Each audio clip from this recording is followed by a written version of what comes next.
Oi, gente! Boa tarde, tudo bem com vocês? Hoje o nosso podcast é um pouquinho diferente. Eu tô aqui comandando junto com as meninas o podcast de hoje. E qual que é o nosso tema? Pergunte ao pastor. Por isso, eu estou aqui com a nossa querida Késia. Olá, gente, tudo bem? Hoje nós temos muitas dúvidas para tirar com o nosso pastor, hein? Com a nossa querida Carol. Vai ser incrível, hein, gente? As perguntas de vocês já estão aqui, já ele responde. E o nosso ilustre pastor Richardson. Meu Deus do céu, só eu para aceitar um negócio desse. Não tem condições, de verdade, gente. Vamos lá ver o que sai, né? Vamos lá. Olha que nós temos muitas perguntas polêmicas também, hein, pastor? Quem quer começar aí com a primeira pergunta? Mas já vai começar assim, direto, calma, gente. Tem algum assunto que a gente não possa abordar, pastor? Nossa, isso é forte, hein? Não. Olha lá, tem umas perguntas aqui que vai te deixar na parede. Gente. E lembrando, né, Monique, que as perguntas foram feitas no Instagram. Nos É. nossos Instagrams. Isso aí. Então, Instagrams. Instagrams. Isso aí, gente. Foi feito no Instagram por vocês que estão assistindo. Então, assista, quem sabe ele vai responder todas as perguntas. Eu espero que dê tempo, porque são muitas perguntas, viu? Vamos lá, Bora Kézia, lá. começa aí com uma pergunta aí bem polêmica, por favor. pastor, a primeira que nós temos aqui, ó, é o seguinte. O que a Bíblia diz sobre o chamado de pastora? Meu O que Deus. você acha? E ainda tá te perguntando a sua opinião pessoal. Mas geralmente a gente começa do mais fácil. Esse é o mais fácil. E é tudo diferente. Então, pastor, Pra esse é o depois o mais... negócio. Nossa. Então, é um pensamento meio particular, sabe? Uhum. Porque, gente, você tem que pensar o seguinte. Tem que pensar o seguinte, porque às vezes muitas pessoas, nós temos muitas igrejas com muitos usos, costumes, doutrinas diferentes, né? Então tem assuntos que a Bíblia fecha, de fato, tem outros que ela não fecha 100%. Uhum. Esse é um ponto que há muita discussão teológica. Bom, então eu vou trazer o meu ponto sobre isso, tá? Por favor. Eu penso o seguinte, vamos definir aqui, me ajudem a definir vocês, então. Mas a pergunta é o pastor. Não, vocês vão me ajudar a definir, não responder. Só pra te Ok, lembrar fechou. que defina com Isso. pastor que se vira aqui. Para chegar na minha resposta, vocês me ajudem. Ok, tamo junto. Vamos lá. Defina para mim o que é um pastor. Um pastor? Alguém Isso. que cuida Alguém de que pessoas. cuida, é. Cuida de pessoa pessoas, que cuida. que mais? Que está envolvido com as coisas da igreja também, em prol das pessoas. Entendi. Pra mim, a definição de pastor é aquele que cuida. Pronto. Vocês perceberam que tudo que vocês falaram, em momento algum, vocês falaram que pastor é homem? É verdade. Que vocês colocaram o pastoreio na função do pastor necessariamente? Do homem, né, no caso. Não, na Tipo assim, função é um homem. de um pastor, não necessariamente do homem. Entendi. Entende? Uhum. Então, o que nós vamos começar a definir? Eu penso o seguinte: pastoreio feminino, pastorado feminino, existe? Pastora feminina existe? É só você responder. Existem mulheres que cuidam de pessoas, existem mulheres que cuidam de outras mulheres, que cuidam de crianças, está cuidando, querendo ou não, o que ela está sendo? Pastora. Entende? Então, respondendo puramente a pergunta, se existe pastorado feminino, claro que existe, porque existem mulheres que, de fato, pastoreiam. Agora, a pergunta deveria ser outra se fosse o caso de mulher tem que ser consagrada a pastor. Aí é outra história, mas como não é isso, tá Então, respondida. eu vou perguntar Não, não, tá respondida Não, agora. eu vou fazer uma Mulher pergunta. pode ser consagrada. Vou fazer uma pergunta. Pastor, se tratando da consagração de pastoras agora. Sim, As mulheres, nós sabemos que nós somos mais almáticas, a gente sente mais e tudo. E o homem, ele já é mais racional ali, ele conduz melhor essa situação. Talvez essa discussão sobre o pastoreio feminino, sobre a consagração em si não tá nisso. Será que as mulheres, elas teriam mais dificuldade em pastorear? Ou talvez, até minha opinião pessoal, nós não teríamos que ter um pastor homem para nos auxiliar em relação às emoções mesmo, a como lidar com pessoas? Como que o senhor vê isso? eu creio que existem casos e casos, né? Nós, da mesma forma que mulheres geralmente são mais almáticas, existem homens também que são muito mais almáticos do que propriamente as suas esposas. Então, são casos e casos. Eu acho que ficaria ruim nós generalizarmos, sabe? Falar assim, mulher não pode ser porque é almática. Mas eu acho que se a mulher tem condições de ser e ao mesmo tempo ela, por exemplo, ela não é almática, não tem toda essa situação toda, né? Tal, e ela tem condições de ser uma líder e ao mesmo tempo exercer o que a Bíblia fala em relação à mulher e ao homem necessariamente, super funciona. Se ela souber ser submissa, se ela souber respeitar, souber que o espaço de voz dela às vezes é no tempo necessariamente, não no contexto de passar por cima do marido, aí eu acho que é válido. Tudo parte do princípio de que generalizar para mim não é viável, não é o melhor caminho.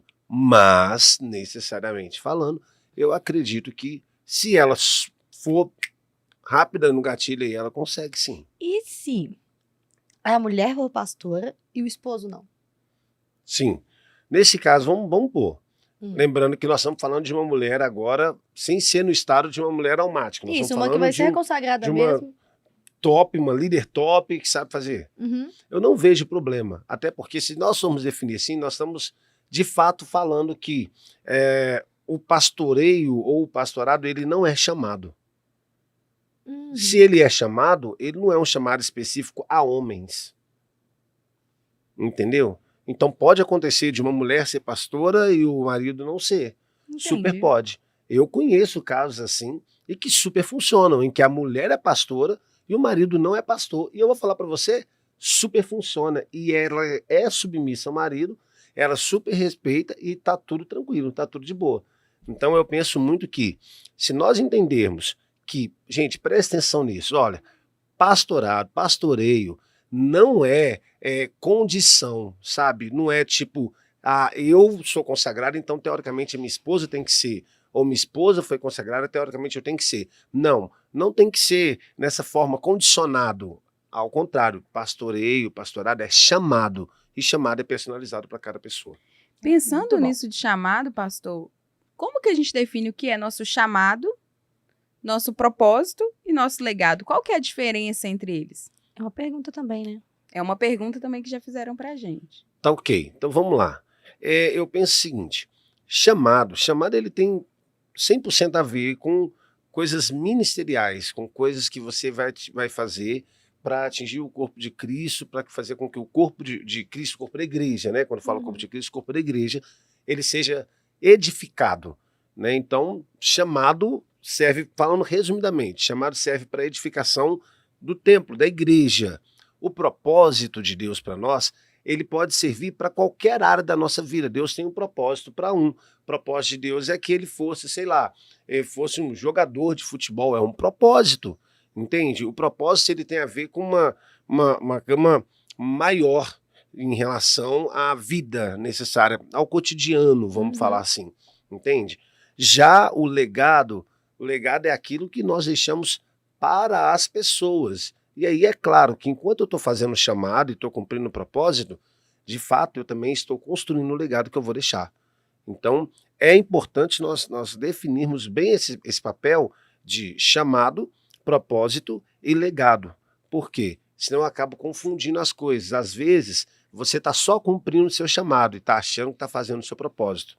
Ou às vezes, você está respondendo bem ao seu propósito, mas está abrindo mão do seu chamado. Aí eu te pergunto, se abrir mão de um ou do outro, qual o legado que você vai deixar para as pessoas? Meu Uau. Deus. Então, é isso. O que é isso? Que é isso. Ainda dentro do que o senhor estava falando, o senhor falou sobre submissão, a gente tem uma pergunta também. Eita, Jesus cheiroso. Uma pergunta que fizeram pra gente. Qual que é o papel da mulher no casamento? Principalmente quando se trata de submissão. Muitas pessoas entendem que a mulher ela tem que ser ali do lar, que não pode trabalhar, que tem que cuidar dos filhos. Boa. Já outros entendem que sim, a mulher pode ir lá buscar lá também o pão. Como que funciona isso? Até como que é essa submissão? Então, vamos lá.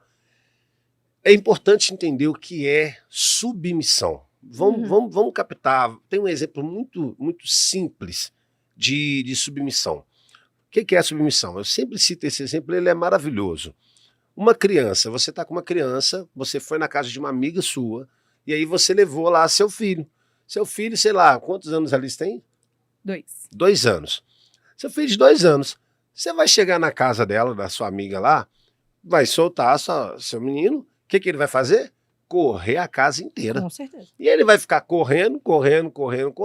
Mas na hora que passar na sua frente a primeira vez, você já vai olhar para ele. A segunda, você já fechou a cara. A terceira, é ou não é? Você já está ensaiando. Na hora que ele passar aqui, você já vai para física, calcula velocidade, tempo, distância, calcula tudo. Na hora que ele passa, você já segura ele pelo braço. Fala assim, você vai ficar quietinho aqui nesse sofá. Se você levantar, eu vou dar no seu um sacode. Tá, é. Parece até que é mãe. Mais ou Não é? menos assim. Aí, o que acontece? Coloca ele no sofá. Ele vai até ficar no sofá. Correto? Ele ficou sentado, mas o coração e a mente dele tá como? Correndo ainda do mesmo jeito. Uhum. Entende? Ele foi submisso? Não. Ele foi obediente. Então, existe uma diferença entre obedecer e ser submisso. Obediência é, eu vou fazer porque eu tenho que fazer. Ou eu obedeço ao meu patrão, ou obedeço ao... Às vezes tem obediência ao pastor também, né? Porque eu vou fazer só porque o pastor falou. Ou, sei lá, Acontece. eu obedeço a alguma autoridade. Acontece, Uhum. né? Eu obedeço a alguma autoridade. Sim. Agora, ser submisso é fazer com que seu coração se prostre, se dobre em fazer aquilo, sabe? É querer fazer aquilo de verdade. É você, na hora que você olhar para o seu filho, ele já entender, não, tá bom, mamãe, vou ficar sentado aqui do seu lado. E ele tá super tranquilo, o coração aceitou. Então, o papel da mulher nesse âmbito, nós temos que entender que a submissão aqui, ela é mais do que só ficar, ela não é ficar lavando roupa, não é ficar lavando vasilha, não, isso literalmente não é uma resposta de submissão. Mas às vezes tem mulheres que podem estar lavando roupa, lavando vasilha e está sendo só obediente. É um papel meio que até cultural, Sim. na realidade. Entende? Então, não. Na realidade, nós precisamos começar a pensar. Submisso é quando o nosso coração se dobra mediante a isso. É quando a mulher faz porque ela entende que ela quer fazer, ela gosta de fazer. Entende? É o papel dela, ela se sente feliz em fazer Sim. aquilo.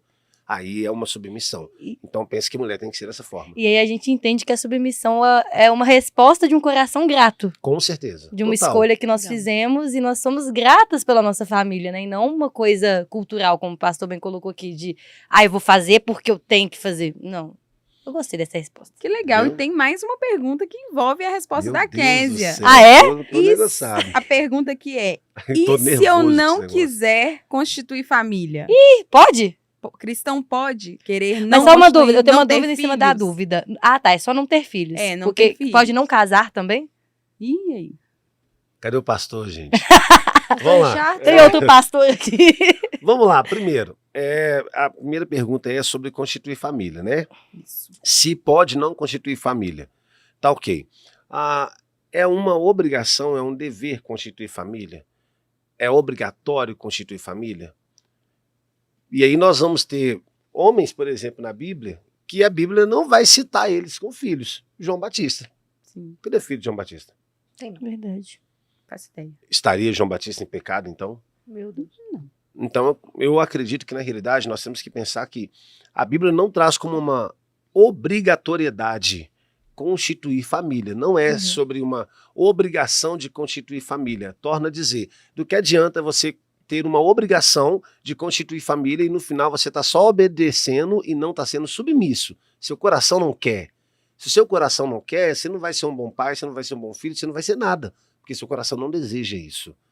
Então, família, ela parte do princípio de querer ter uma família, de amar ter uma família, desejar ter uma família. Então, a Bíblia, eu não consigo enxergar a Bíblia obrigando ninguém a constituir uma família de fato. Entende? E se constituiu, tem que cumprir os papéis cada um ali, né? Aí não tem jeito, aí tem que cumprir. Tá, mas aí a pessoa constitui uma família, não quer ter filhos. Aí ela pode usar os métodos contraceptivos. Então, aí na realidade nós caímos numa polêmica também muito, muito grande. Né? Por quê? Porque na realidade é o seguinte, se a gente afirma, por exemplo, tem igrejas que pregam veementemente contra isso, e eu venho do Já vi. meio em que, Sim. de fato, a igreja ela proibia mesmo, não pode, não pode, não pode. Tanto é que tem casos lá de pessoas com 13 filhos. Não Misericórdia. poderia usar métodos. Métodos contraceptivos, não Santo é o pode. sangue. Não pode. Então, assim, beleza, tudo bem, não pode. Né? Aí tem Tem pessoas que hoje já falam assim, eu não uso métodos contraceptivos. Beleza, mas como é que você fala não usar métodos contraceptivos para um pai de família necessariamente, que de fato ele não trabalha, ou trabalha, é só ele trabalhando, mas já tem 2 filhos, 1 filho, não tem uma boa condição financeira. Como que esse cara vai manter isso aí? Sim. A igreja vai lá manter? A igreja vai Essa é a sustentar? questão. Aquelas pessoas que falam não use métodos contraceptivos, vai lá enviar para ele um recurso para ele conseguir? O governo tem a condição de fazer isso aí? Não tem. Então, como que você vira para ele e fala, olha, você não vai usar métodos contraceptivos? E aí, teoricamente, indiretamente, eu vou estar infringindo uma outra parte da Bíblia, que é o quê? Na realidade, a gente sabe que ao homem e à mulher é lícito e é direito que eles tenham relação sexual. Se eu falo para ele não use método contraceptivo, eu tenho que automaticamente falar com ele. Então, para também de ter relação sexual, porque senão pode acontecer algo de você vir, filhos, e aí? Então, a grande questão, gente, respondendo diretamente sobre métodos contraceptivos, eu acho que parte muito do princípio do quê? De você olhar qual é a sua condição, o que você realmente consegue fazer, como que você vai conseguir lidar, tratar, cuidar, caso venha de fato um menino. Eu acho que existe o método contraceptivo, existe a situação de você usar simplesmente porque você não está afim, e outra porque você não tem condições. Então você está agindo até com uma certa prudência Uma necessariamente. responsabilidade, né? Porque colocar uma criança no mundo e Exato. deixar ela Não faz a reviria, sentido. não faz sentido. Gente, e hoje é grande o número de crianças que precisam ser adotadas, crianças que são Verdade. abandonadas aí. Então, eu falo que isso parte muito do princípio da própria igreja também entender exatamente sobre isso. A gente tem um caso, né, que o deputado Nicolas, ele optou por não usar o método contraceptivo, mas ele tem condição, né, galera, de ter muitos filhos e tal. É legal para quem tem condição, legal. Mas a gente tem que pensar nas pessoas também que não têm essa condição. Verdade. Olha, seu deputado Nicolas, presta atenção. O senhor pode ter 30 filhos, tá tranquilo, porque o senhor Sem consegue. problema nenhum. Né? Então seja feliz. Mas você, meu amigo, que não tem condições de ter 30 filhos, Meu Deus, calma. dá uma segurada. A gente tem uma outra pergunta aqui, essa foi feita da Carol. Faz aí, Carol, pra gente, sobre família ainda. Ah, sim. Nossa, essa daqui é negociada. Deixa eu achar. Aquela do marido. Como fazer quando o marido é prestativo só para o pessoal de fora e em casa é outra pessoa? Rapaz, só tem família nessas perguntas aí, né? Não, que a gente não, setorizou. é porque a gente tá indo por setor. Entendi. Piora. Repete a pergunta, por favor. Meu Deus. Repete a pergunta, por favor. Como fazer quando o marido é prestativo só para o pessoal de fora e em casa é outra pessoa? Põe a mão na cabeça, roda 3 vezes, bate o pé Expulsa. e expulsa. Sai. Vamos lá, gente. Bom, na realidade, isso é um problema. Principalmente os pastores, eu tenho certeza que já ouviu várias pessoas, vários casais reclamando sobre isso, né? É bom você pontuar, é bom a gente pontuar. Por que pontuar? Nós temos que pensar o seguinte, essa é a opinião, talvez, acredito eu, de uma mulher, obviamente, né, tal, que Marido. mas de uma mulher. Mas a gente tem que pensar no seguinte, ó, qual que é a regra? Que aí tem dois polos aqui, que são muito importantes a gente analisar. Primeiro polo, ok, ela está falando, é prestativo para todo mundo, mas não é prestativo para dentro de casa. Mas, cara, você já parou para pensar que às vezes a régua de prestatividade de uma pessoa varia para outra? Sim. Entende? Às vezes, se eu vim aqui pegar essa água aqui e colocar no seu copo, você vai falar, não, ele é super prestativo. Mas se eu fizer a mesma coisa aqui dentro de casa, eu já não sou super prestativo, porque eu não tenho só que colocar isso aqui, eu tenho que colocar isso aqui, pegar isso aqui, encher de água, voltar de novo, estender a roupa, varrer e fazer tudo isso. Porque se eu não faço tudo isso, eu não sou prestativo. Sim. Então, primeiro ponto que tem que se analisar aí é saber se você, minha irmã, que fez essa pergunta, qual é a sua régua de prestatividade, é o primeiro ponto, né? Ok, agora vamos para o segundo ponto. O segundo ponto é, de fato, assim, gente, acontece muito mesmo. Às vezes a pessoa ser muito bacana do lado de fora, da pessoa atender todo mundo, e chegar em casa, às vezes ele não ter essa presteza, prestatividade toda, sabe? Ele não, de fato, não conseguir e não ser isso. Às vezes em casa o cara quer descansar, às vezes em casa o cara entende que é o momento dele, só que também em casa tem um grande problema. Em casa, o cara, às vezes, ele pode não usar uma coisa que usa lá fora, que é uma máscara, entende? Então, em casa ele tira a máscara, ele mostra quem ele é realmente. E aí que está o grande problema. É o que eu sempre falo, nós não temos que preocupar em ser cristão dentro da igreja, nós temos que preocupar em ser cristão na rua, não necessariamente. Se você entender que o princípio do evangelho parte em ser cristão primeiro dentro de casa, na rua não vai ser problema, na igreja não vai ser problema, na empresa não vai ser problema. Entende? Então, se você é um desses que usa máscara aqui dentro de casa, aí já tem um grande problema. Se você usa máscara dentro de casa, você não está sendo um cristão verdadeiro na igreja, porque você certamente vai precisar usar aquilo lá de fora também, sabe? Então, para mim tem esses dois polos, aí tem que parar, analisar a situação mesmo, de fato, se é um exagero da parte da irmã, entende? Ou se de fato é realmente o cara que quer mostrar alguma coisa aqui do lado de fora, mas do lado de dentro aqui, quando vai ver, não é nada daquilo. Então parte muito disso. Sim. Legal. É verdade. Pastor, vamos sair um pouquinho? Tem uma pergunta aqui, ó. Saindo e não saindo, né? Como lidar cercado de pessoas e ao mesmo tempo se sentir sozinho para desabafar? O senhor já passou por isso? Nossa, vamos lá. Primeiro, é complicado, né? É muito complicado. Cercado de pessoas, nós sempre estamos. Sempre estamos. Principalmente a gente como pastor, e, enfim, líderes de igreja, sempre está sempre cercado de pessoas. E muitas das vezes não dá para a gente conversar também com qualquer pessoa, abrir para qualquer pessoa, não faz sentido, né? Agora, se eu já passei por isso, não necessariamente. Eu nunca senti falta disso, na realidade, sabe? Eu nunca cheguei num estado em que, cara, eu preciso desabafar e não tem ninguém. Nunca cheguei a esse ponto necessariamente. Mas eu já vi casos assim e eu sei que é uma sensação muito ruim. Mas aí qual é a minha orientação mediante a isso, né? Mediante a esse fato. Se você se sente assim, se você sente que você precisa desabafar, que você precisa conversar, e às vezes você olha, você não tem ninguém. Você vive cheio de pessoas, mas não tem ninguém. Olha, eu vou dar uma dica muito crucial para você.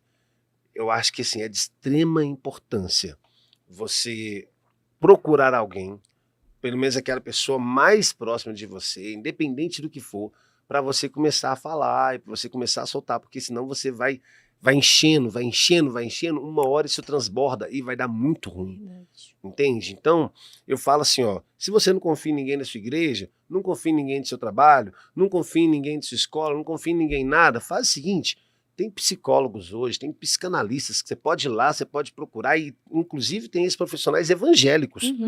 Então que você pode chegar, pode abrir seu coração, pode falar tudo, e aí a situação muda. Vão quebrar esse mito de que Sim. cristão não pode, gente, cristão não pode ir para um psicólogo, cristão não pode ir para um psiquiatra, não tem nada disso não, tá? Então faça isso. Se você, dentro do seu círculo de amizade, você não tem ninguém que você sinta essa liberdade, procure alguém de fora, mas não deixe de falar, porque senão uma hora você pode explodir.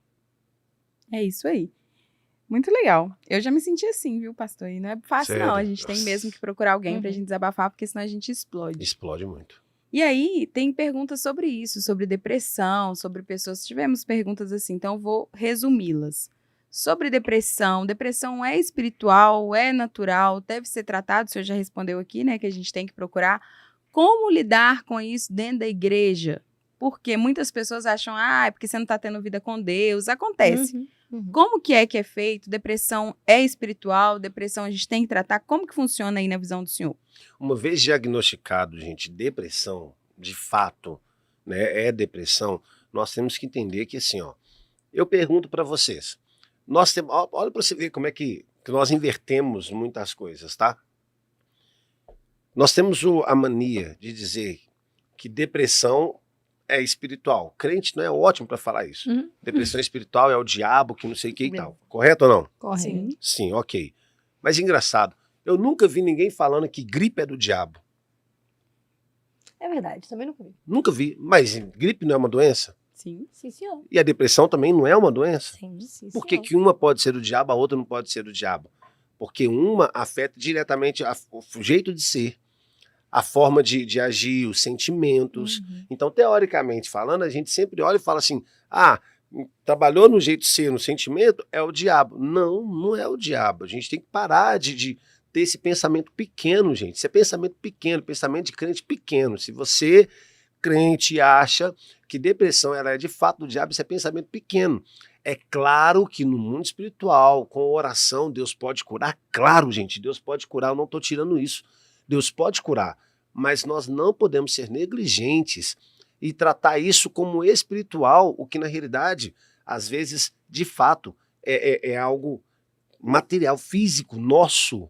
Entende? Então, assim, eu acredito que, da mesma forma que nós olhamos para a gripe, né, você tem que começar a olhar também para a depressão. Se for constatado mesmo depressão, filho, cuida. Vai procurar um psicólogo, um psicanalista, um psiquiatra e vai se cuidar, vai se cuidar. Por quê? Se você não cuidar do seu corpo, seu espiritual também vai sendo afetado. Vai sendo afetado, porque você não vai ter força para orar, você não vai ter força para buscar, e aí? E aí você vai começar a dar endereço ao diabo, endereçar tudo ao diabo, mas uma coisa que foi falta de cuidado seu. Então cuida. Certo. E aí, Kézia, tem mais perguntas aí, não tem? Tem mais algumas. Pastor, essa daqui eu acho que já foi respondida, mas vamos lá. Quando Judas traiu Jesus, foi livre-arbítrio ou predestinação? Nossa, Deus do céu.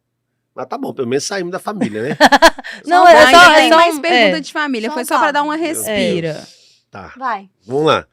Ó, até fez calor. Vamos lá. Gente, primeira coisa, vamos falar de Judas? Vamos falar de Judas. Eu vou te fazer um convite. Você vai agora, não sei se você tá vendo a gente aí, ó, através do celular, através do computador, ouvindo a gente aí no Spotify, não faço ideia de como que você tá vendo a gente agora aí. Mas você vai agora clicar aí, ó, no nosso nome, DMAP, vai procurar todos os nossos vídeos aí, porque certamente você vai encontrar aí 2 vídeos, gente. Nós temos 2 podcasts, 2 aqui, podcasts, falando especificamente de Judas. Então, essa pergunta aí, ó, tá mais do que respondida nesses 2 podcasts. Então, eu já estou fazendo merchan para você ir lá e acessar nosso próximo podcast, ou o que você vai ver depois aí, não sei como é que vai ser a sua indicação. Só um detalhe. Cuidado com esse negócio de livre-arbítrio, viu? Cuidado com esse negócio de livre-arbítrio. Só falo isso. Agora falando de merchan, vamos fazer nosso merchan? Eita. Vamos falar dos nossos patrocinadores, é bom Bora. demais. Gente, vocês já conhecem, vocês já acompanham a gente, eu tenho certeza, o nosso Seminário Teológico MEP. Maravilhoso! Tá aí na tela para quem quiser ver. Temos os nossos cursos de teologia, do básico até o bacharel.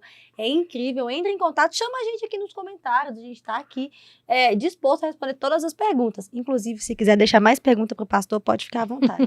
Quem sabe a gente faz um 2. Mas muito bom, a gente tem esses cursos, a gente tem cursos ministeriais, a gente tem vários cursos mesmo na questão prática da igreja. Por exemplo, temos oratória, a gente tem Juiz de Paz, Capelania, temos o Propósito da Dança, entre outros vários cursos que vão ajudar na prática do dia a dia da sua igreja. Então, você que está aí assistindo e quer melhorar aí na tela para vocês verem, ministro de louvor, obreiro aprovado, enfim, são muitos cursos, graças a Deus, que a gente está aí disponibilizando para vocês. E outra coisa, temos os nossos patrocinadores. Tem como colocar para mim a UP? Você já viram esse uniforme maravilhoso? Aí, ó, que lindo, nosso uniforme maravilhoso, olha só. Foi a Up Uniformes que fez, muito top. Inclusive, se vocês quiserem ser um dos nossos patrocinadores, saiu, aleluia, é só falar com a gente aqui, fala nos comentários, procura qualquer um de nós 4 que nós estamos à disposição. Vem fazer parte desse time junto com a gente. Quem sabe você não ganha uma camisa bonita? Isso aí. Glória a Deus. Então, Richards, preparado para mais uma maratona de perguntas? Não. Mas Ah. vamos. Tem umas aqui muito boas. Não. Tem. Deixa eu começar com essa. Pode. Não tem nada a ver com o contexto, mas eu queria muito saber. E o crente caloteiro? E aí? Aqui, ó. Nossa. Pra começar, é crente, é Crente caloteiro. caloteiro. Só lembrando que essas perguntas foram feitas pelas pessoas no Instagram, Entendi. tá? Então, vai com tudo. Crente Vamos lá. caloteiro. Crente caloteiro. Meu Devo no Deus do céu. pago. É assim. Isso. Eu não. Não, mas Os outros. tem o resto da frase. É devo, não nego, pago se puder. Pago quando Devo, quiser. não nego. Pago. Se Se puder. Eu conheço quanto quiser. Eu conheço se puder. Se puder. Então, dá o Eu terceiro não voto. conheço nenhum. É que ela não é caloteira. Graças a Deus. Então, vocês duas são- Mas eu já tomei calote, não foi um só, não. Queridos, você É que me eu deve, já me ouvi- pague. Ai, Deus. Vamos lá, então. Ó, primeiro ponto, gente. Vamos separar as coisas, tá? Crente caloteiro é um nome que se dá para quem? Para pessoa que deve e não paga, correto? Sim. É Não que não quer quer pagar, né? Porque tem gente que às vezes Ótimo. passa por uma situação, Isso. naquele momento não tem Isso. como pagar. Caloteiro é Mas aquele tem que gente tem é o caloteiro hábito. que deve todo mundo, que virou um hábito mesmo. Pronto. Tá nem Aí aí. sim. É por isso que eu tô falando. É bom nós separarmos isso, gente. Por quê? Existe o crente e existe o crente caloteiro. Eu vou definir melhor. Existe o crente numa situação difícil e existe o crente caloteiro. Isso aí nós precisamos separar. Uma coisa, O uma coisa. crente em situação difícil, que não consegue pagar, tá apertado, tá isso, tá aquilo outro, ele ainda é crente, ele só tá vivendo um momento difícil. Agora, o crente caloteiro, ele não é crente, ele é caloteiro. Ah, entendi agora. Entendeu? Então é Ele essa já- separação. Entendi. Porque Ótimo. senão a gente sempre traz assim, ó. Ah, tá devendo? É caloteiro. É verdade. Não, às vezes tá devendo porque não consegue pagar, não teve condições, deu alguma Mas coisa. normalmente a pessoa, quando é assim, a gente sabe a diferença. É. E a pessoa que tem o hábito de não pagar. Gente, dá a pessoa pra- compra sabendo que não vai conseguir pagar. não, é essa a sim, realidade. sim. Ela compra porque ela quer comprar e ela sabe que ela não vai pagar. Não, até porque se for olhar assim, se for generalizar, Uhum. vou jogar. Você é crente caloteiro, você também é crente caloteiro, Ixi. você também é crente caloteiro, eu também sou crente caloteiro. Por quê? Tem certeza que todos nós estamos aqui e uma dívida qualquer você tem. Uma conta para pagar qualquer você tem. Seja CEMIG, Copaz, internet, boleto, não A sei o Mônica, quê. Mônica é a única que Se a passa Mônica ilesa. não tiver, glória a Deus. Eu tenho. Não tem? Tá de boa? Olha. Tô pensando qual que eu posso... Não, tô brincando. Só de estar pensando já é um bom sinal. Mas o que eu estou dizendo é exatamente isso. É porque se a gente generalizar, Sim. cara, todo mundo seria. Mas não. Então, existem situações e situações. Verdade. E agora, você quer uma pergunta fácil ou muito difícil? É, pode escolher, Na verdade, vai. eu não tô Uai, vendo mas tá nenhuma sendo tudo fácil. difícil. Não, aqui, tem uma não. fácil aqui, ó, Tem eu aqui, acho. ó. Não, tem uma Qual legal. o verdadeiro nome de Deus? Essa é fácil. É. Isso. Mas você quer essa fácil ou você quer uma difícil? Ah, já fez, deixa ele responder essa, ué. Vai Aí lá. a gente depois faz uma difícil. Vocês Acho estão que a gente vendo vai que ter eu que começar a fazer em ordem. tô senão sendo a gente vai encurralado aqui, né? É, Tá vamos bom. fazer. Boa. Boa, vamos fazer em ordem. Qual que é o verdadeiro nome de Deus? Vou fazer em ordem agora, Tá. pra gente não ficar muito perdido, porque a gente foi indo aí, entrando nos assuntos, entrando, e foi legal, porque foi rendendo as perguntas que já estavam aqui. Entendi. Mas vamos por ordem agora, nem fácil nem difícil, vai por ordem. Fechou, Qual é o combinado. nome de Deus? Verdadeiro nome de Deus. É isso. Vamos lá. Bom, mas nós vamos voltar lá no tempo bíblico, na realidade, né? De forma bem resumida falando, o nome de Deus em que você acredita é Yahvé. Então, Yahvé é o nome de Deus. Só que, se a gente vai parar para analisar, nós vamos falar Jesus, nós vamos falar Deus, nós vamos falar Senhor, nós vamos... Tudo isso. Eu acho que muito mais do que apenas saber o nome verdadeiro de Deus, Uhum. né? O mais importante nisso tudo é a reverência que você dá ao nome que você trata. Entende? Entendi. Porque às vezes você pode não falar Yahvé, mas se você chama Uhum. de pai e tem um respeito de como fosse Yahvé, como eles têm esse respeito muito grande de Deus, muito grande, já é válido para mim. Sim. Tá? Mas questão de nome de Deus mesmo, o concreto, real pra gente hoje, nos dias de hoje, Yahvé. Yahvé. Perfeito. Legal. Um princípio sobrepõe outro princípio? Ou seja, para honrar um princípio, eu posso quebrar outro? Como que isso funciona? Claro que pode. Só Claro não que vai pro pode. céu, né? Você quebra o princípio do céu, vai pro inferno. Ah, É. entendi. É, porque Entendeu? princípios do céu um não batem com o outro, né? É Porque impossível. princípios são base, né? É. Então, Entende? É impossível. Na realidade, não tem como. Vamos supor. Vamos pegar uma empresa. Uma empresa, ela faz as regras dela lá, que nós vamos colocar as normas que nós vamos chamar de princípios. Um não vai quebrar o outro, É. entende? Um vai complementar o outro. Então, é impossível. É a mesma coisa de você trazer, sabe aquele famoso exemplo assim, pastor, olha para essa foto aqui, pastor, que não sei o quê, mas quem que é esse cara? Esse aqui é o homem que eu tô ficando com ele é casado, para ele separar da esposa dele.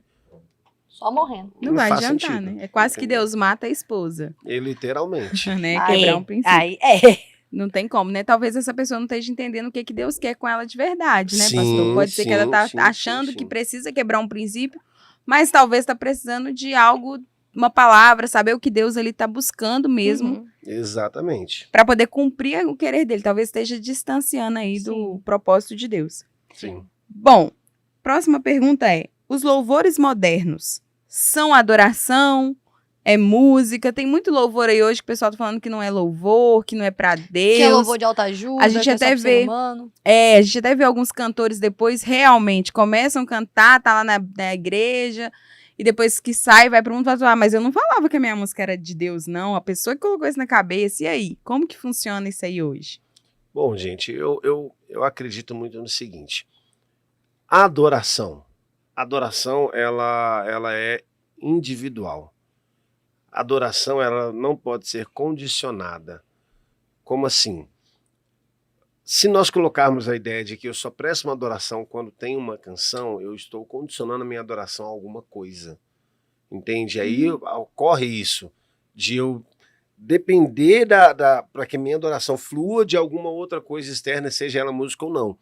As músicas de hoje são adoração? Música, gente, nunca foi uma. Vou falar nunca, mas talvez eu vou ter gente falando aí ao contrário. Mas música nunca foi adoração. Adoração é a nossa resposta mediante a Deus, é a nossa entrega mediante a Deus. Entende? Então, a música pode ser o resultado de uma adoração que eu tive. E aí Deus foi lá e me entregou uma canção para mim poder fazer para ele. Isso sim, pode ser. Entende? Agora, se eu falo que música é adoração necessariamente, não, eu discordo disso. Agora, questão de worship, gente, isso aí tudo são canções que nos levam, nos elevam e nos conduzem para um ambiente de entrega ao Senhor, obviamente falando, mas que a gente não pode depender Sim. disso. Pastor, o senhor concorda, então, quando a pessoa fala assim no altar, tipo, passou o louvor, agora a gente vai para o momento mais importante, que é o momento da palavra. O senhor acha que o momento da palavra é mais importante do que o louvor? Existe no culto um momento mais importante do que o outro? Vamos analisar a liturgia para você pensar. A liturgia de um culto, geralmente, estou pegando o culto padrão, viu, gente? Ó, liturgia do culto, oração. Depois da oração, geralmente, às vezes, leitura da palavra. Depois em louvor, oferta, palavra de novo. Ok? Ok. Não é isso mais ou menos? Sim. A maioria das igrejas. Uhum. Oração, geralmente você está pedindo ou agradecendo. Então, você que está pedindo a Deus alguma coisa, agradecendo pelo que você já recebeu. Depois em palavra. Palavra é Deus falando com a gente, necessariamente. Certo. Louvor. Vamos pular o louvor, vou falar nele daqui a pouco. Palavra, no momento da palavra mesmo, assim, do pregador, é Deus ministrando aos nossos corações. E o louvor? O louvor é o único momento do culto inteiro em que a igreja presta alguma coisa ao Senhor. A igreja envia alguma coisa ao Senhor. É o único momento, porque fora isso ela está pedindo, ela está agradecendo pelo que já recebeu, ou então ela está recebendo o que Deus está enviando. E aí eu te pergunto, se fosse analisar mediante a uma ideia de culto necessariamente, aonde nós vamos para prestar um culto ao Senhor, qual é a parte mais importante? Louvor ou palavra? Tá vendo como é que tá errado, às vezes, o nosso conceito de dizer que a palavra é o momento mais importante? Sim. Se nós vamos para o culto, para prestar um culto ao Senhor, se fosse definir um momento mais importante, louvor seria mais importante, porque é o momento em que nós prestamos um culto ao Senhor. Então, não, mas existe um momento mais importante? Não creio. Eu creio que um complementa o outro. Uhum. Sim. Tem o Legal. louvor, que é top, e a palavra que vem complementando e fechando tudo. Legal. Outra pergunta, voltando um pouquinho para a família, porque a gente está Meu seguindo uma Deus. ordem aqui. Agora tá na ordem, a gente tá organizado. O que faço se sofro agressão dentro de casa? Cristão perguntando. Olha, se você, preste atenção para você gravar isso aqui, você nunca mais esquecer o que eu vou falar para você, tá bom? Se você sofre agressão dentro da sua casa, se você sofre agressão dentro da sua casa, sabe o que você tem que fazer? Chama a polícia na hora. Não tem meio termo, não tem versículo, não tem nada. Gente, polícia. A caso de agressão, tira a religiosidade. Você não precisa ficar sofrendo dentro de casa. Você, mulher cristã, você cristão, você não precisa ficar sofrendo dentro de casa. Chama a polícia. Isso aí não é caso de você resolver, não. Ah, mas eu tenho que perdoar, eu tenho que amar. Beleza. E quem falou que você chamando a polícia, você não vai estar amando, você também não pode perdoar, mas ele precisa... isso precisa parar, precisa acabar. Então, se você sofre agressão dentro de casa, repito, polícia. Não tem meio termo, não tem conversa. Depois nós vamos ver o perdão, depois nós vamos ver o amor, depois nós vamos ver tudo isso. Mas o primeiro momento é polícia, porque hoje é uma agressão, amanhã pode virar um assassinato. E aí? E a gente tem visto muito isso, né, pastor? Com certeza. Nós também temos visto muitas pessoas falando em pregação, em altares mesmo, está virando algo muito legal ou não. A fala sobre temperamentos, sobre as pessoas, sobre temperamento, qual temperamento que você é, qual que não é. É o novo signo, pastor, para crente? Como que o senhor vê o temperamento? Vamos definir os temperamentos? Vamos. Né? Vamos definir os temperamentos. Quando nós estamos falando de temperamento, nós estamos falando do quê? Sanguíneo, colérico, fleumático, melancólico. Bom, aí a pergunta é, se isso é o novo signo, né? Gente, eu não vejo isso como um novo signo na realidade, eu não vejo isso. Apesar de que nós estamos falando de temperamentos, e nós sabemos que temperamentos, eles podem sim ser controlados, eles podem ser dominados aqui na realidade, entende? Então o signo, ele é mais aquela coisa assim de sorte, o que vai ser do meu dia, o que vai acontecer na minha vida, como que vai ser meu dia hoje, deixa eu ver aqui, vai ser isso aqui. Hoje é minha cor. Entende? Não, o temperamento, ele traz coisas da personalidade da pessoa, mas que essas personalidades pode sofrer alterações com o tempo. Sim. Entende? Pode complementar mais coisas aí, ou talvez até tirar algumas coisas ruins. Entendeu? Então, eu não vejo como a ideia de um novo signo. É claro que você também não vai ficar um crente preguiçoso falar, eu sou isso, então pronto, você sem o resto da vida. Não, não é isso. Aí não, aí você tá levando pro outro lado extremo, mas eu não vejo como signo. Dava até pra fazer um podcast sobre isso, né? Mas aí a culpa não é do temperamento, né? Da pessoa que é o quê? É porque as Que tá pessoas acomodada. usa de desculpa. Talvez se a pessoa soubesse qual é o temperamento e finalizasse, tentasse fazer com que ela mudasse o que é de ruim no temperamento e vesse também, tivesse aquele tivesse aquele no sentido Uniforme. assim, cara, isso aqui é minha personalidade gritando, é o meu temperamento, eu preciso dar voz ao espírito. Sim, Então, a partir do momento que eu uso o que eu conheço sobre mim para poder mudar e saber que é o Espírito Santo que tá falando comigo, legal. Inclusive, a gente tem essa pergunta, como saber que é o Espírito Santo mesmo que tá falando comigo, que não sou eu mesmo? E aí? Vamos lá. Eu tive um professor, e hoje eu tenho o prazer também de trabalhar com ele, que é o professor Eugênio, que ele sempre falava uma coisa assim, ó. Professor e pastor Eugênio, Deus abençoe o senhor, pastor. Ele fala assim, gente, a gente tem que tomar cuidado, ele usa essa frase assim, é uma linha tênue, é uma linha fina, são linhas finas e tal. Há uma diferença pouquinho perceptível entre a voz da nossa cabeça e a voz do Espírito Santo. Você só vai conseguir trabalhar isso se de fato você ir trabalhando, ir treinando e permitindo com que o Espírito Santo vai fazendo. Então até o pastor Luciano Subirá, ele fala brilhantemente sobre isso, e ele vem trazendo a ideia do quê? Por exemplo, você teve uma sensação no seu espírito, de que é para você ir lá e falar com alguém alguma coisa. Então, na hora que você chegou lá, ao invés de sair entregando tudo, pesquisa, pergunta, entende? Se Deus mandou virar assim e falar, seu pai vai sair do hospital, primeiro procura saber, cara, você tem pai? Tá tudo tranquilo com ele? Pô, não tem, ele tá no hospital. Então Deus mandou falar assim, assim, assim, assim, assim. Porque aí você vai começar a discernir o que era a sua cabeça, o que era o seu espírito. Não, isso aqui foi meu espírito, isso aqui foi o Espírito Santo, isso aqui foi minha cabeça. Então não tem outra forma melhor a não ser na prática, questionando, perguntando. É assim que a gente vai aprendendo a discernir o que é o Espírito Santo e o que é a nossa cabeça. Fechado. Pastor, agora uma polêmica. Você Ah, tá não. muito aí, ó. Muito Não, muito sou. bem, né? Tranquilo. Pastor, Não, perguntaram aqui pra gente, ó. Cadê? Eu me perdi. Achei. Eu acho que eu sei até qual que é. É possível se converter e continuar tendo desejos homoafetivos? Ui. Uau. Tá bom. Vamos responder. Respondo com vocês. Comigo. Lembrando vocês. que você é o pastor. Ok, O pastor responde hoje. tá bom. Eu vou só fazer uma pergunta pra vocês, Tá ok? Tá bom, fechado. Tá certo. Você é convertida? Aleluia, irmão. Você é convertida, Graças Kézia? a Deus. Você é convertida? Crente. Crente mesmo? Crente Cristã. é uma coisa, Crente. convertida é outra. Convertida. Convertida? Convertida crente Tá cristã, ok. evangélica. Ok. Qual de vocês três aqui não pecam? Ô, Jesus. Alguém? Qual de vocês três aqui não sente vontade de pecar? Oi? Qual de vocês aí não sente vontade nenhuma da carne? As perguntas eram só pra ele. Era só pra você. Quando você peca, você sente vontade de pecar?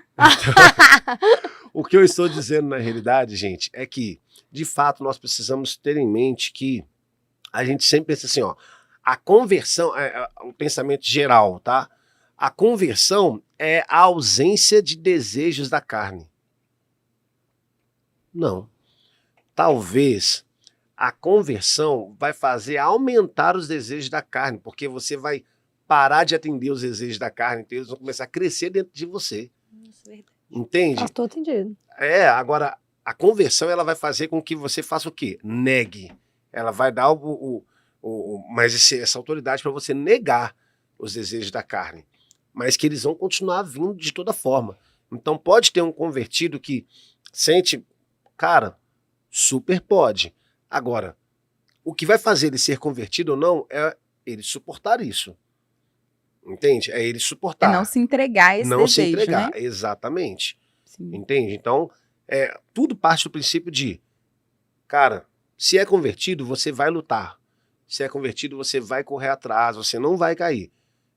Entendeu? Então, esse que é o ponto. Entendi.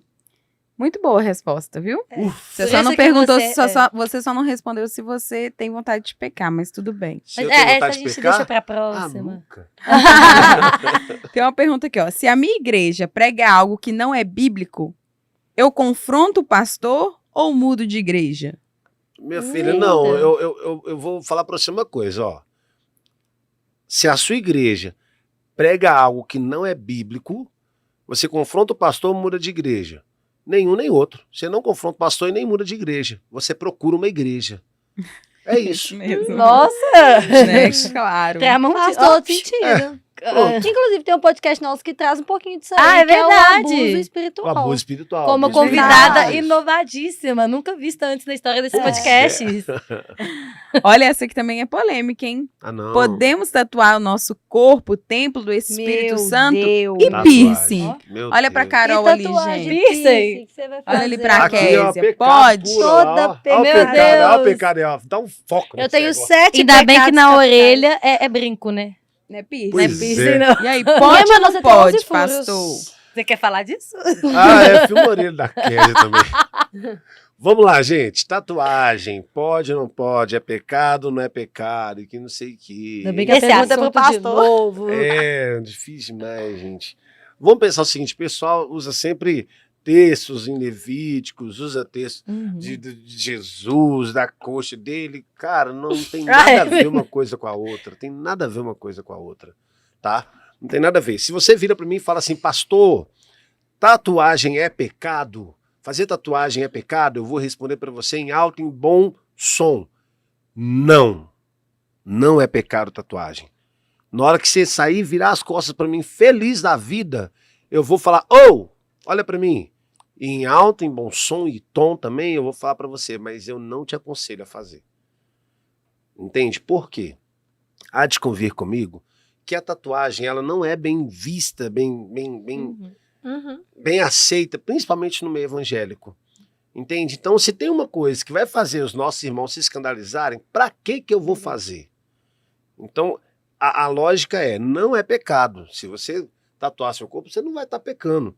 Mas, se você fazer com que o seu irmão ou o próximo se sinta escandalizado, aí pode ser um problema.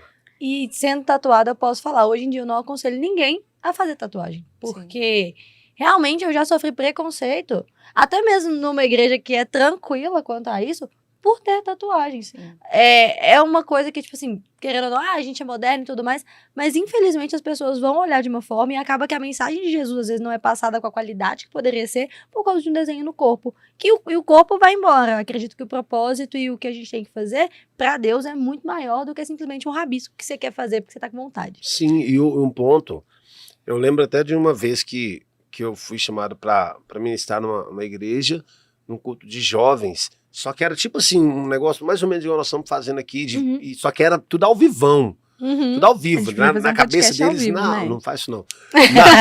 Se você quer Na coisa. hora, na hora. E aí um deles perguntou sobre tatuagem. Ih, Tal. Eu já imaginava que essa pergunta ia vir, né? Então eu já fui meio que preparado no seguinte, e o que eu fiz? Eu coloquei no telão assim, ó, eu falei assim, eu coloquei uma imagem de um cara de terno e gravata, tá, com uma Bíblia na mão. Falei, se esse cara falasse Jesus pra você, você aceitaria? Aí eles, claro. Aí eu já coloquei um outro cara, tipo mais batistão assim, camisa normal, calça jeans, mas sem Bíblia. Se esse cara falasse Jesus, você aceitaria? Eles, aceitaria. Aí depois eu fui lá, peguei um cara muito tatuadão, e a imagem que eu peguei era um cara meio que assustador. usar lagada no nariz. Não, Assim. bem negociado. Se esse cara te falasse de Jesus, você aceitaria? Eles, não. Eu falei, por que não? Olha como é que o cara tá. Eu falei, tá vendo como é que a tatuagem é prejudicial? Por quê? Você tá olhando pra ele, talvez esse cara carrega muito mais Deus do que aqueles dois que eu passei primeiro. Verdade. Entende? Então, Mas... o preconceito que nós criamos dentro da tatuagem vai fazer com que as pessoas olhem pra você e falem, cara, você não é cristão, você não é crente. Então é pecado? Não. Mas te aconselho? Não. Então, pastor, tatuagem, ok. Não é aconselhável, mas ok. E cobrar Pix por revelação, pode? Quero ver essa aí, hein? Ó, gente, o profeta tem que comer, né? Tem que Vamos revelação. pagar o carro de luxo. E assim, Deus envia a revelação na hora que cai o Pix na conta dele? Com Meu tem Deus, história. isso me lembra Que? uma história. Passou em Misericórdia. 1517. Ai, meu pai. Ah, Misericórdia, para. Vamos lá. Respondendo isso aí, gente. Não. Não cai nisso, não, gente. Não cai nesse negócio, não. Tá? Se tá cobrando para orar por você, meu filho, não é oração que você tá recebendo. Não é Eita. oração. Até porque, se fosse pra você pagar seu dinheiro, você não ia pagar por 10 segundos, 15 segundos de oração, não. É. Entende? Você é um cara seletivo, você é uma pessoa muito seletiva. Se você vai comer em algum lugar, você quer o melhor. Você paga lá o que você tiver de melhor. Entende? Então, pô, para de ficar catando migalha espiritual. Deus já tirou nossa bengala, Deus já tirou tudo nosso espiritualmente para que a gente ficasse livre. Você está se vendo preso, voltando lá atrás. Eu fico imaginando Martinho Lutero hoje aqui, ele ia ficar louco, ele ia ter Nossa. que fazer uma reforma protestante digital violenta. Essa é a reforma Então- da reforma. Pastor, inclusive, entrando nesse assunto, eu assisti um curso há um tempo atrás e ele falava que profetas que cobram por Pix, a nomenclatura que ele usava era essa, profetas que cobram Pix por revelação, são estelionatários gospel. E eu queria saber o que o senhor acha desse termo. A gente Uau. pode falar que Acho pessoas ótimo. que cobram são estelionatários gospel? Concordo, plenamente. Vou começar a Não tem digitar outra assim, ó. definição. Estelionatário, quando eu ver as lives, eu posso colocar lá estelionatário gospel. Nossa, misericórdia. Mas você pode... Manda- Eu Manda um concordo, link pra gente, mim que concordo. eu Concordo faço- total. Eu acho que nós não podemos permitir com que a igreja se venda tão fácil assim. Vamos usar essa palavra, acho que é melhor. Olha, a gente tá quase acabando. Então, por favor, tem muitas perguntas, não vai dar para responder todas, mas eu vou fazer uma aqui. Matar em legítima defesa é pecado? Rapaz, Nossa, deixou essa pro Você final. tem 3 minutos pra responder no 3 máximo. Não, a minutos, gente, mas eu você tinha tem outras, dois. mas as Dois outras agora. você também não ia conseguir responder. Misericórdia, matar por legítima defesa é pecado. Ou você Vamos quer lá. Lilith Agora só tem existiu? 2. Hã? Agora só tem 2. Não, Vamos lá. Vou responder então rápido, rasteira, tá bom? Fechou. Êxodo 22, 2. Tá, Êxodo 22, 2. Não, meu celular travou, peraí. Leia. Êxodo 22, 2. Tá vendo no iPhone? Ó?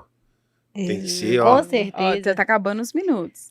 Vamos lá. Se o ladrão for achado... Ah, não, gente, essa versão tá horrível. Tá, então vou ler aqui, ó. Se o ladrão que for pego arrombando for ferido Isso e mesmo. morrer, quem o feriu não será culpado de homicídio. o ladrão terá que restituir o que roubou, mas se não tiver nada, será vendido para pagar o roubo.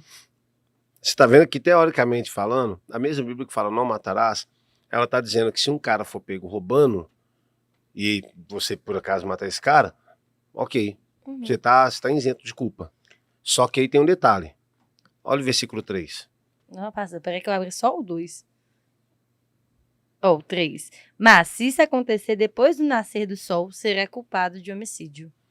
E aí o que vai É acontecer? na hora mesmo. Hã? É na hora ali, não pode ser depois. Não, o que está dizendo é o seguinte, que o Ladrão.